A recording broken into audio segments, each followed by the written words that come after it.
निशा अपनी कार से अपनी दोस्त निकिता की शादी में शामिल होने उसके गांव जाने के लिए निकल चुकी थी। क्योंकि गांव कुछ दूर था तो उसने कच्चे रास्ते से जाना तय किया। रास्ते में उसको उसका एक और दोस्त मानव भी ज्वाइन करने वाला था, जो उसके साथ ही शादी में शामिल होने गांव जा रहा था। दूसरे शब्दों में मानव और निशा एक दूसरे से प्यार करते थे। शादी अटेंड करने के बहाने वीकेंड पर आउटिंग भी हो जाएगी, यही सोच दोनों ने साथ साथ शादी में जाने का प्लान बनाया। मौसम दोपहर से तूफानी और बरसाती हो चला था। रह रहकर बादल गरज और चमक रहे थे, तभी धीमी धीमी बारिश होने लगती है। शहरी आबादी वाला इलाका पार करते ही उसकी गाड़ी बाएं पास पर दौड़ लगा रही थी। कार में अकेली बैठी निशा ड्राइव करते हुए बोर होने लगी थी तो रेडियो ऑन कर गाने सुनने लगी, पर उसमें भी उसे कुछ खास आनंद नहीं आ रहा था। ऊपर से खराब मौसम होने के कारण रेडियो सिग्नल भी ठीक से नहीं आ रहे थे। परेशान होकर उसने रेडियो वापस बंद कर दिया। कुछ देर चलने के बाद उसने एक जगह कार रोकी। बाहर आकर मुंह ऊपर कर आसमान की तरफ देखा तो शाम हो चुकी थी। काले घने बादल अपनी प्रभावी उपस्थिति दर्ज करा रहे थे। उसने जेब से मोबाइल निकालकर मानव को कॉल करना चाहा। यहीं से उसे फोन लगा देती हूँ, वो कॉलोनी के गेट पर मेन रोड पर ही आ जाएगा, वहीं से उसे पिकअप कर लूंगी। एक तो महाराज को इतनी दूर बाएं पास पर ही रहने की जगह मिली। यही सोचकर उसने नंबर डायल किया, पर मोबाइल स्विच ऑफ ही आ रहा था। 2-3 बार ट्राई करने पर भी जब मानव का फोन स्विच ऑफ आया तो निशा झल्ला गई और खुद से ही बात करने लगी। यार, ये मानव का भी हमेशा से ऐसा ही है, कभी टाइम पर फोन ऑन नहीं रखता, खुद के साथ साथ सबको लेट करता है।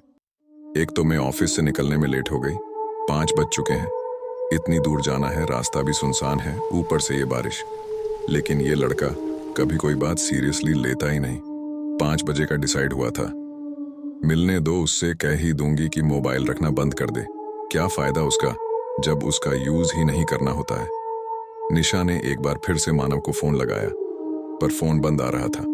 गुस्से में झल्लाते हुए निशा ने फोन रख दिया और एक पेड़ के नीचे टिक कर खड़ी हो गई।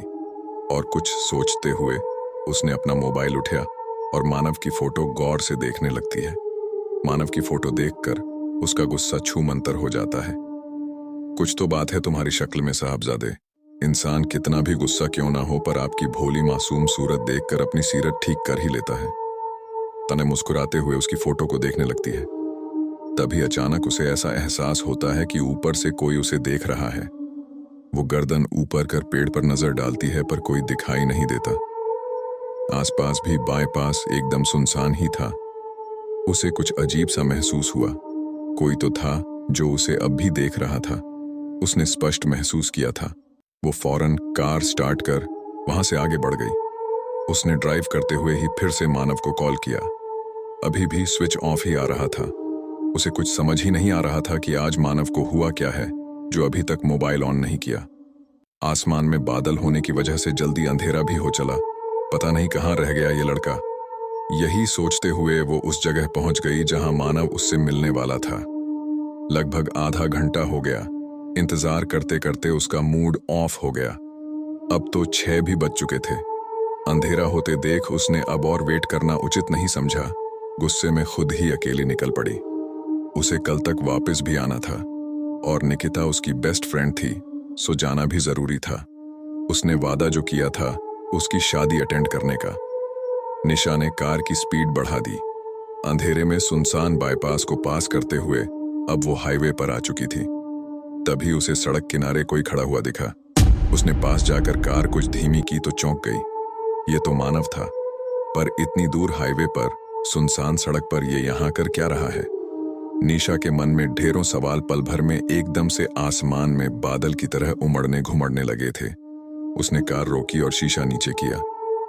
तुम इस वक्त यहाँ इतनी दूर क्या कर रहे हो? पता है तुमको कितनी बार फोन की हूं मैं? मोबाइल स्विच ऑफ क्यों किया हुआ है? निशा ने सारे सवाल मानव पर दाग दिए। मानव उसे देखते ही मुस्कुराते हुए चेहरा कार की खिड़की के पास लाकर बोला, अरे मेरा मोबाइल पूरी तरह डाउन हो चुका है। मैं एक काम से यहीं पास में आया था, एक फ्लैट देखने। सोचा कि तुम यहीं से तो निकलोगी, इसलिए यहीं मिल जाऊंगा। फोन की बैटरी खत्म होने के कारण तुमको बता नहीं पाया। मानव गेट खोलकर उसके पास आगे बगल में बैठ गया। निशा की गाड़ी वापस हाईवे पर फर्राटा भरने लगी। कौन सा फ्लैट देखने आए थे इस सुनसान जगह पर?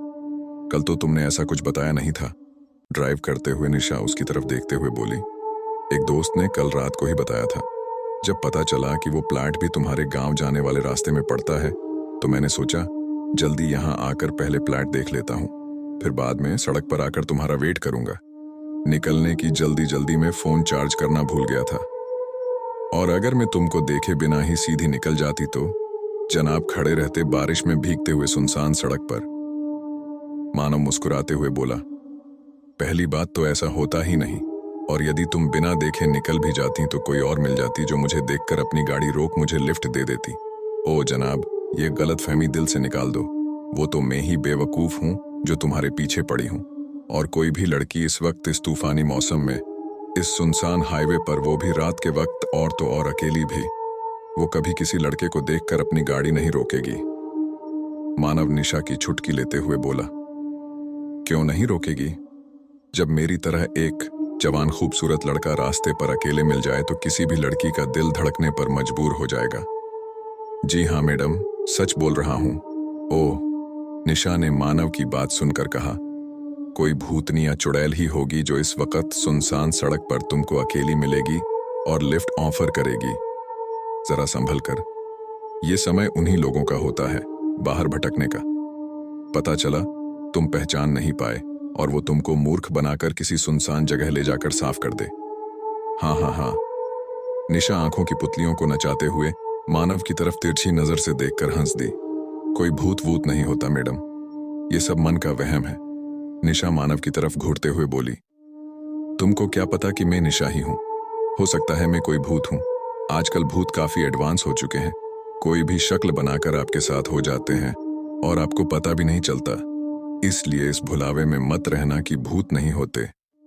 निशा अपनी बात पर जोर देते हुए बोली। तभी उसके फोन की घंटी बजती है। वो बैग में से फोन निकालने के लिए हाथ आगे बढ़ाती है, तभी मानव उसे टोक देता है। अरे यार, अब इस फोन को भी अभी आना था, रहने दो, मत उठाओ। बाहर देखो मौसम कितना ठंडा हो रहा है, कितनी हसीन शाम है। ठंडी ठंडी हवाओं के आगोश में पूरा समा कितना नशीला होता जा रहा है, और तुम फोन उठाने चली। मानव की बात सुनकर निशा अपने बढ़ते हाथों को रोक लेती है। दिन ढल चुका था, अंधेरा अब पूरी तरह अपने आगोश पर आ पहुंचा था। गरज चमक के साथ हल्की हल्की बारिश भी शुरू हो चुकी थी। सड़क पूरी तरह सुनसान थी।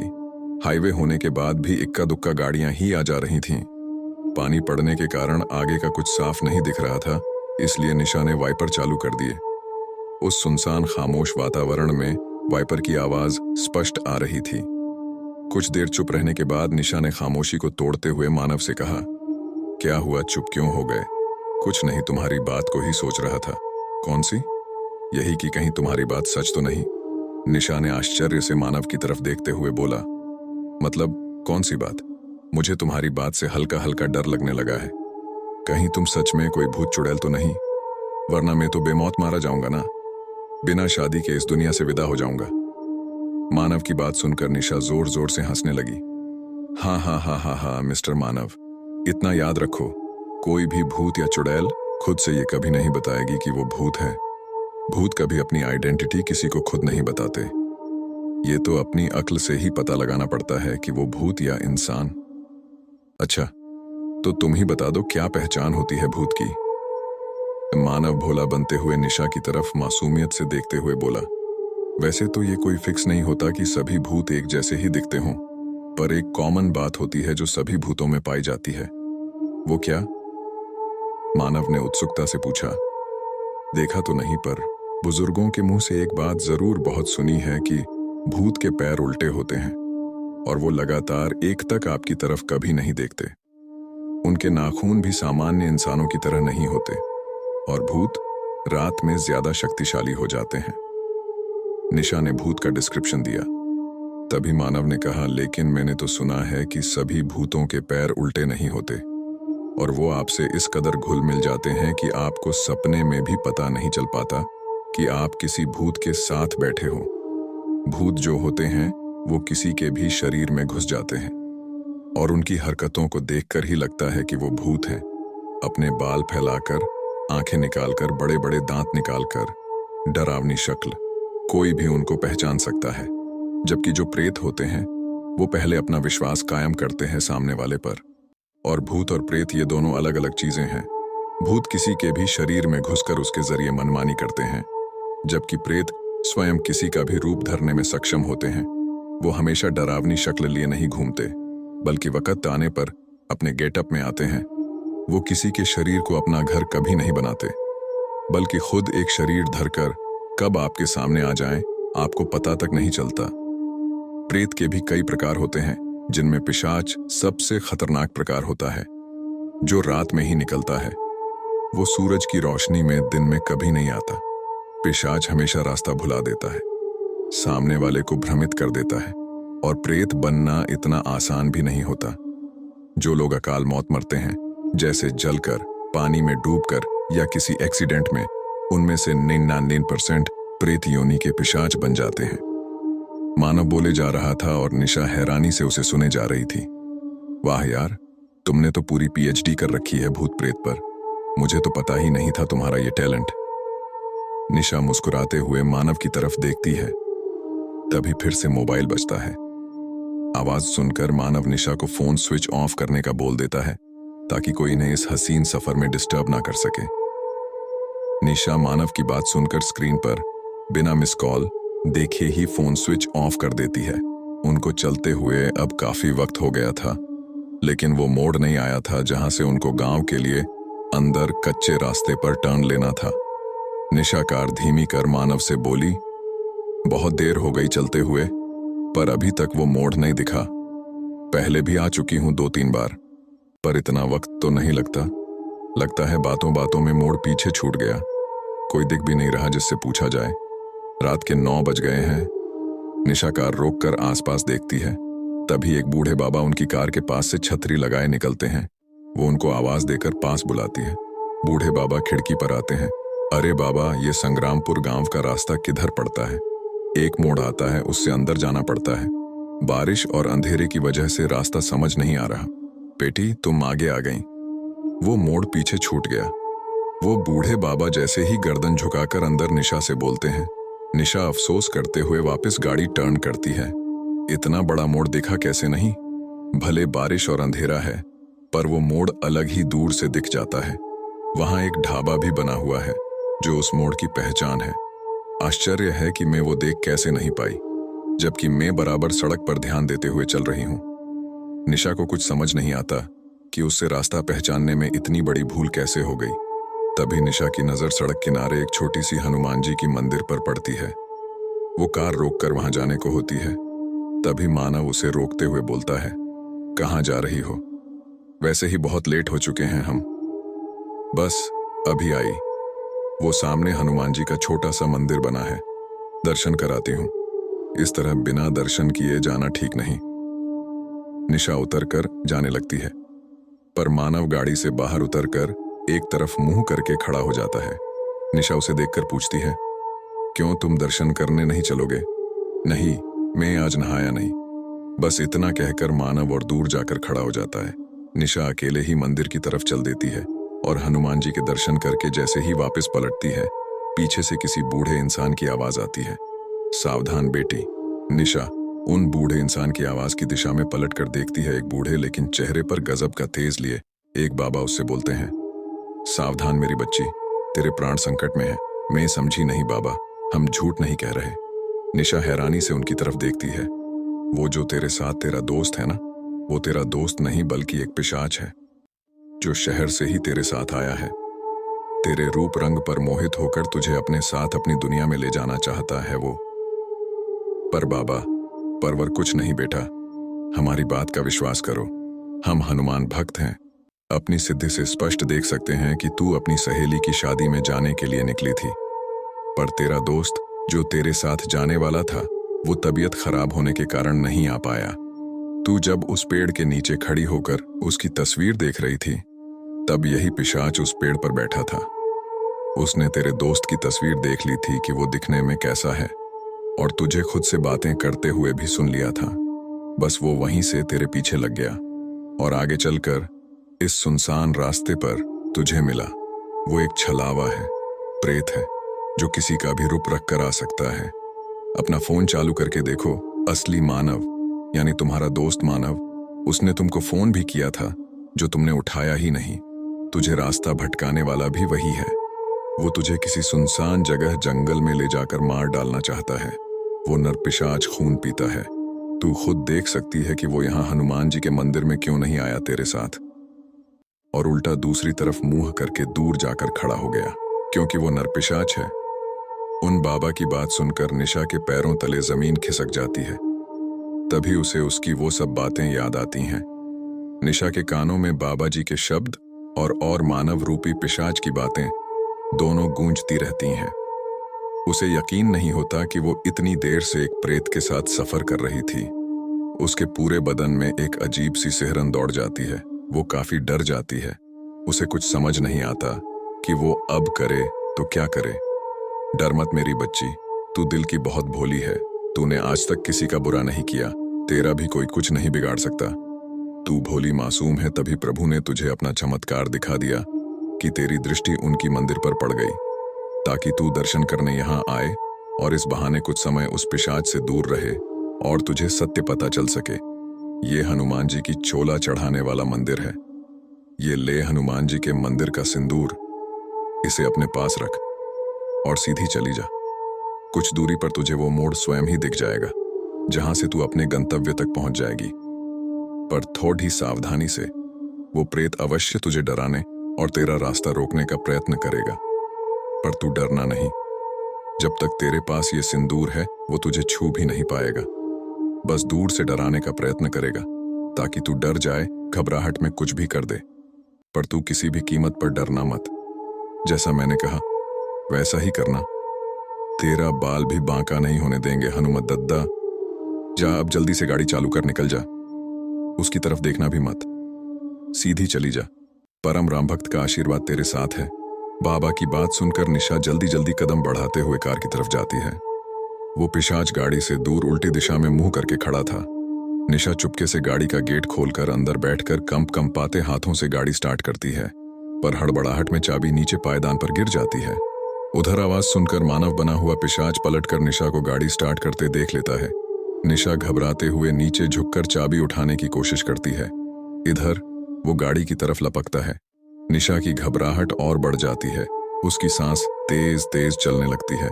दिल की धड़कन सारी सीमाएं तोड़ देती है। निशा एक हाथ से गाड़ी का गेट अंदर से बंद कर देती है। बाहर वो पिशाच खिड़की के पास आकर कांच को ठोंकने लगता है।